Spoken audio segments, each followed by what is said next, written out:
Silip lang. Ano? Kasi kay na Yuto, dahil nga gusto nilang gayahin Macau and Singapore na dikit-dikit yung mga hotel.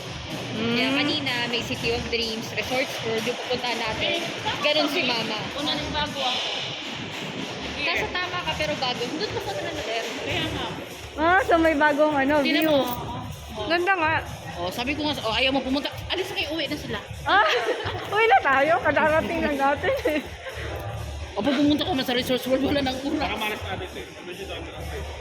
Ay, sabi sa inyo eh. Ikot na tayo. Anong oras na ba? Oras na. Ano ko ba? Malinis na to ulit. Ito na, paano yun? Eh, ako na magbayad. Nauna yung mga bata. Sobra-sobra naman ang pera ko sa investment. Sana all. Oh yeah, ganun talaga ang buo. Ate, oh, yung parang yung mga bata nauna. Pag ano yan, baka huliin tayo ng ano.